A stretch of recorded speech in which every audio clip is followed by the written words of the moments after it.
There's been times in WWE where the roster was absolutely stacked. You just have to look at the likes of the Attitude Era or the modern day for examples of this. That said, with the possible exception of the former, perhaps no period in the company's history has ever seen them have such an impressive array of talent under contract than they did during the golden era of the 80s. Yes, in any other time, most, if not all of these, would have been legit main eventers. And that just goes to show how good everyone was then, as, even with their skills, they were still placed a rung below the top guys. But who are the best of these mid-card acts? Well, join us today as we take a deep dive into them in Best on Any Other Day, the Golden Era's greatest mid-carders. But with such a huge list of performers to choose from, where do we start? Well, one of the most obvious places to do so would be with a man who, while he may never have reached WWF World Title level, he was easily good enough to have done so. After all, it was in his name. Who are we talking about? Mr. Perfect, of course. Yes, Curt Hennig had already built quite a reputation for himself before he even joined Vince McMahon's promotion in 1988, as prior to that, he'd become a world champion over in Verne Gagne's American Wrestling Association. So it was these skills which saw Vince McMahon come up with a very fitting character for him when he jumped ship then, as once in New York, the Minnesota native would be rebranded as Mr. Perfect. Someone who could do no wrong, whether it came to performing in the ring, playing on the sports field, or simply batting his gum away like an old pro. And that was why, after debuting, he'd go on a lengthy winning streak, defeating the likes of Jimmy Snuka, Coco Beware, and Tito Santana in the months which followed. Then, in October of 1989, he'd even briefly ascend to the main event level when he got into a feud with then WWF champion Hulk Hogan across the house show circuit. That said, after failing to win the title here, Perfect would be sent back down the ladder when he was entered into the Intercontinental title picture after the Ultimate Warrior had been forced to vacate the belt. Not that this was too much of a step down, however, because back then, the IC belt still held a lot of prestige. And it was this prestige which Hennig set about living up to then when he won a tournament to crown a new champion in May of 1990, with him from there going on to defend against everyone in his path. And while he was doing this, he was usually stealing the show too, something which was never more evident than when he feuded with Bret Hart a year after this, with the two having a 5-star classic together at SummerSlam in August of 1991. Of course, by then though, Hennig's history of back injuries were starting to catch up with him, and that was why, after dropping the belt to the Hitman that night, he'd begin easing into retirement, with him spending much of the next few years acting as a manager to Ric Flair. And when it came to someone who was a very close real-life friend of his, the end was also nearing for them too. But while he'd already jumped over to World Championship Wrestling by that point, for many Golden Era fans, what they'll remember Rick Rude for best is his time in New York. Why is this? Well, after joining the WWF in July of 1987, he'd immediately make a splash as the newest member of the Heenan family, from there having a very memorable feud with Jake the Snake Roberts, which saw the Ravishing One try to get in the head of his opponent by flirting with his wife. Hell, this would even go as far as him wearing a picture of her face on his tights, something which angered Roberts so much that he would at one point strip him naked in front of a live crowd. But that embarrassment didn't keep Rude down for long, of course, because after that, he'd segue into a program with the Ultimate Warrior, one which saw the heel score a major win when he pinned the Rising Star at WrestleMania 5 to win the Intercontinental title. And while he would lose this belt back a few months later, he'd already been established as a player by then, enough to where, when the Warrior became WWF champion the following year, Rude would briefly get to challenge him for that too. Unfortunately though, come the end of 1990, a dispute with Vince McMahon would lead to the former Intercontinental Champion leaving the company. So in his place then, the role of the top heel of the mid-card would have to shift, with it next going to the man he'd feuded with at the very start of his run, none other than Jake the Snake Roberts. Sure, you could make an argument that Jake was a main eventer, but given the fact that he never won the world title or main evented a WrestleMania, we're inclined to put him in the upper mid-card category instead here. Of course, that's not to say that he wasn't incredibly talented and incredibly over, as, at points, he would even draw cheers ahead of Hulk Hogan. Yes, despite being a heel at the time he started a feud with the Hulkster in 1987, fans would take to Roberts so much that they would cheer for him instead, causing the whole thing to be scrapped after the babyface got spooked by the reaction. And a big part of the reason things had gone this way with audiences was the captivating character Jake had created, one who often spoke in a literary style during promos, always quietly, and always forcing you to lean in so as to listen closely. On top of that, whenever he'd hit the ring, whether it be heel or face, he'd always have his snake Damien with him, helping him to pick up victories over the likes of Ricky the Dragon Steamboat, Ravishing Rick Rude, and even Andre the Giant between his debut in 1986 and the turn of the decade. That said, despite being one of the more popular figures in all of wrestling by then, a title win would always manage to elude him. Yes, even the Intercontinental title wouldn't fall into Roberts' possession at any point, making him one of the greatest wrestlers to never hold a major worldwide belt. Of course, it's not like he ever needed a belt to prove his worth, though, with this being something he would continue to show when, in perhaps his most memorable moment in WWF, he'd turn heel and get into a feud with Randy Savage in 1991, there going as far as to have his snake bite the Macho Man in one of the more gruesome scenes in company history. But after that, though, repeated drug issues would unfortunately cause the heel's life to spiral out of control in the years which followed. And he wasn't the only performer of this era who was having such issues, as, while this was happening, the Texas Tornado would be facing similar difficulties of his own. When it came to his family history, however, perhaps this should have been expected as, being a key member of the famed Von Erich family, Kerry Von Erich would have already had quite a life over in world-class championship wrestling before he ever made it to WWF in 1990. That said, once there, he would never quite reach the same levels of success, partially because, with him having lost a foot in a motorcycle accident some years prior, his mobility wouldn't be the same as it had been. Still, he did get to become Intercontinental Champion when he defeated Mr. Perfect for the honor at that year's SummerSlam. And while this would only last for a couple of months before he dropped it back, it would be enough to cement him as a major player in the mid-card going forward, as he had feuds with the likes of Ric Flair and Rick the Model Martel following this. Sadly though, come 1992, he would leave the company when the drug issues which had started after his accident continued to worsen.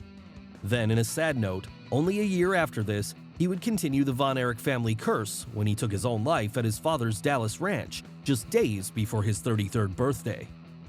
But while his story had a tragic end, at least he would leave behind some fond memories for those who knew him. And when it came to those who knew him during his time in WWF, few would do so better than one of his chief rivals, Rick Martel. Of course, Martel's run with Vince McMahon's company started way back in 1986, however, when after having spent a period as the AWA World Heavyweight Champion, the Canadian would make the jump as part of a tag team with Tom Zink. Then, once that duo ran its course, he'd move into a new partnership with Tito Santana, with this one being named Strikeforce and seeing the two win the WWF Tag Team titles from the Hart Foundation. As time went on, though, Rick decided that what he really wanted to be was a singles star, and so that was why, after turning heel on his partner in 1987, he'd spend the next couple of years feuding with him, all before then rebranding himself as The Model, a narcissistic heel obsessed with his looks. And this change would see him rocket up the singles mid-card division, with him using his atomizer to good use when he temporarily blinded Jake Roberts in the lead-up to their match at WrestleMania 7. So needing to even the odds then, of course, the Snake would get that bout turned into a blindfold match instead. A strange spectacle which saw the two men go full pantomime when they were forced to wrestle while being kayfabe unable to see anything. But while that may have been Martel's high point while on the roster, he would still have plenty of other memorable moments too, such as his heel versus heel feud with Shawn Michaels, where neither man wanted to have their face be damaged. That said, he wasn't the most successful Rick of the Golden Era, because for as great as he was, that honor would have to go to a man who in many ways went on to define what the mid-card division could be, and that was Ricky Steamboat. Yes, even if he'd already made quite the splash over in Jim Crockett Promotions prior to this, it wouldn't be until he debuted with WWF in 1985 that the Dragon really reached the next level, as it was there he would quickly rise up the mid-card ranks by mowing through the likes of Matt Bourne, Don Morocco, and Jake the Snake Roberts. Then, in 1987, he'd go one better when, after having feuded with Randy Savage in the months leading up to WrestleMania 3, he and the Macho Man would end up stealing the show with one of the greatest wrestling matches of the era, a match so good that many still consider it to be the highlight of the event above the colossal showdown of Hulk Hogan versus Andre the Giant. And it was in this match that Steamboat would become the Intercontinental Champion too, as it happened, with him here going a long way towards securing the legacy of that belt as being the workhorse one within the company, and the one which any serious wrestler wanted to win. Sadly though, this would also mark his downfall in the WWF, as after he'd requested some time off to go be with his pregnant wife, the Dragon would find himself being forced to drop the belt in short order when Vince McMahon became offended by the idea of him leaving for any period of time.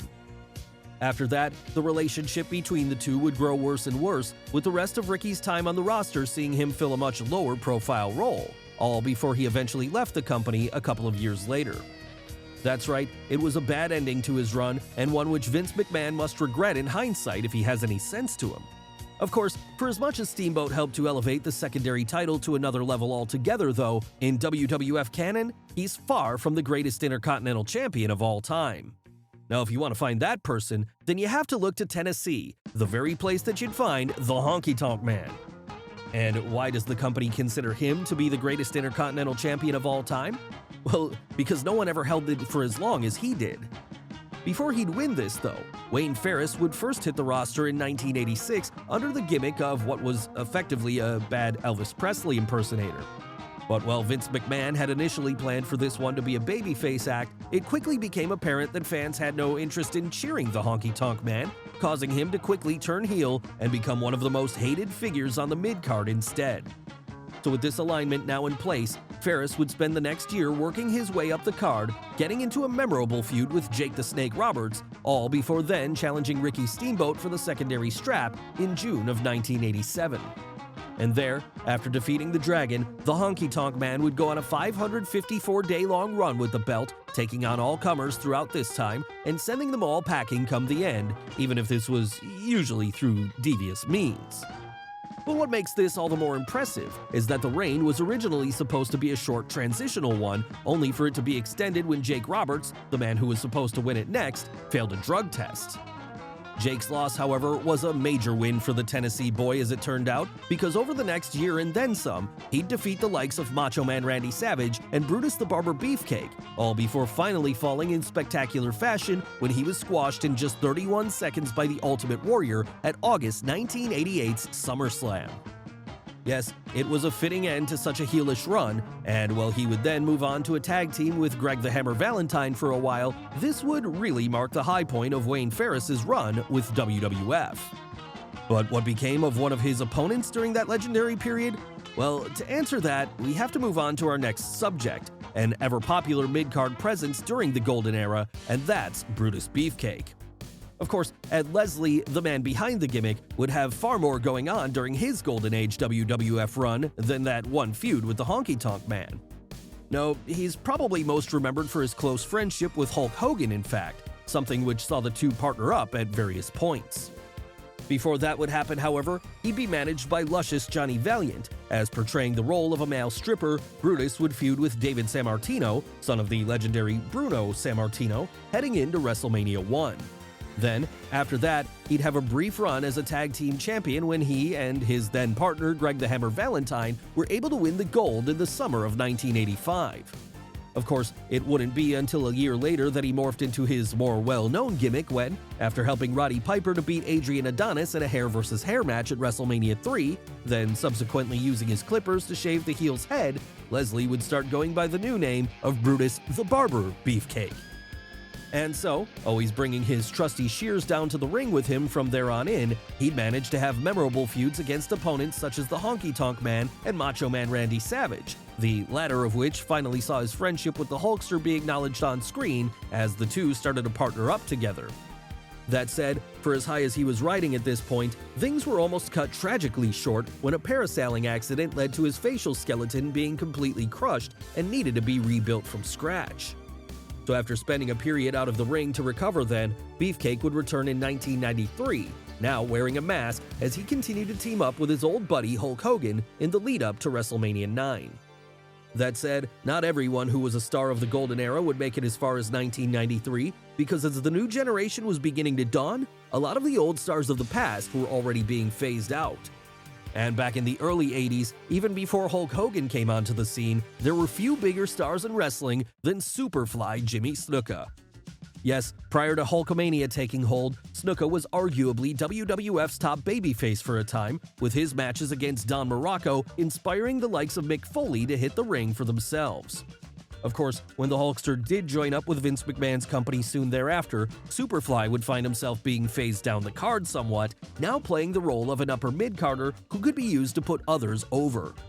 And one of the most memorable incidences of him doing this would be when, during an episode of Piper's Pit in June of 1984, he'd make Roddy Piper look like the biggest heel in the world when the Rowdy One blasted him across the head with a coconut and almost knocked him out cold on the spot. Sadly though, not long after this, Snuka would take some time away from WWF after allegations implicating him in the death of his girlfriend Nancy Argentino came to light. So staying away from the company for the next few years then, he'd go over to AWA and All Japan Pro Wrestling, there biding his time until he could return to New York in 1989. And when he returned at this point, he'd pick right up where he left off, scoring wins over the likes of Ted DiBiase, all while forever becoming part of history when he became the first victim of The Undertaker's streak at WrestleMania 7 in 1991. Yes, by this point, with the golden era drawing ever closer towards its end, many of the stars of the 80s were being used to get the next generation of stars over. And while not all of them were happy about this, most understood that it was what any legend was expected to do at a certain point in their career, with Jim Duggan definitely being one who fell into the latter category. But before he was helping to build newer stars, of course, he'd been a top guy himself in Mid-South Wrestling, where he'd win their heavyweight title at one point. When he came to the WWF in 1987, though, he'd find himself being phased down into more of a mid-card role when he started a feud with Nikolai Volkov, which played up to the America vs. Russia themes of the Cold War. And this made perfect sense for his character because, with him being an American flag-waving patriot, he'd find himself becoming a hero to the blue-collar workers of the country at that time. So after growing so much in popularity, when the first official Royal Rumble was held in January of 1988, Duggan would end up winning the whole thing after last eliminating the one-man gang. But that wasn't all he was doing, of course, because around the same time, he'd have a memorable feud with Harley Race, which saw the two tough guys knock lumps out of each other over the weeks and months that followed. Sure, he may not have been challenging for the world title in the main event anymore, but with the added exposure being in WWF gave him, this wasn't too much of a loss to Duggan. No, he only seemed too happy to remain in his mid-card role, in fact, always giving the fans something to cheer for when he came through the curtain. This, though, would ultimately start coming to an end as the new decade dawned, because with him getting on in years by this point, and a whole new batch of potential stars rising up to nip at his heels, Hacksaw would be used more and more to get others, such as Yokozuna and Shawn Michaels, over. And as it happens, putting Shawn Michaels over would also be one of the final acts in WWF for our last entry today, and that's Tito Santana. Of course, most remember Tito more fondly for his time in the company throughout the 80s, most prominently 1984 where, not long after taking then WWF champion the Iron Sheik to the limit in a world title match, he'd be able to win the Intercontinental strap after defeating Don Morocco for the honor. And this would give him the honor of being the first ever Mexican-American wrestler to win that belt, a badge he wore with pride as he defended it against such opponents as Greg the Hammer Valentine over the months that followed. Then, after losing the title to Randy Savage in 1986, he'd move over to the tag team division, where he and Rick Martel formed Strikeforce, a team we talked about earlier in this very video. Yes, you'll remember that this duo went on to become WWF Tag Team Champions together after defeating the Hart Foundation in October of 1987.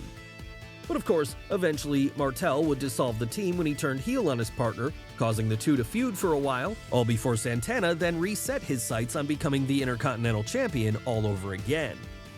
And while he never would regain this belt, he would get to have some great matches during his attempts, as over the next few years, he'd take on the likes of Mr. Perfect and Shawn Michaels, all as he was morphing into a new incarnation of his gimmick, El Matador. Hell, at this point, there was even some early discussions of Tito being pushed as the new face of the company following the exit of Hulk Hogan, with this eventually being rejected when Bret Hart got the spot instead.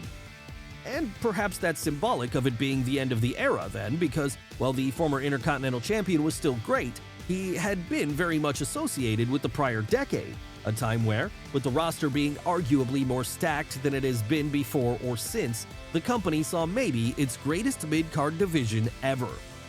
Sure, you could argue that this is cheating as most of these guys were already main eventers on the territories, But that's what makes it so special, because in truth, there's never been another time in wrestling history where a division has had so much top talent, something which allowed them to fully be able to live up to the weight of being part of the Golden Era.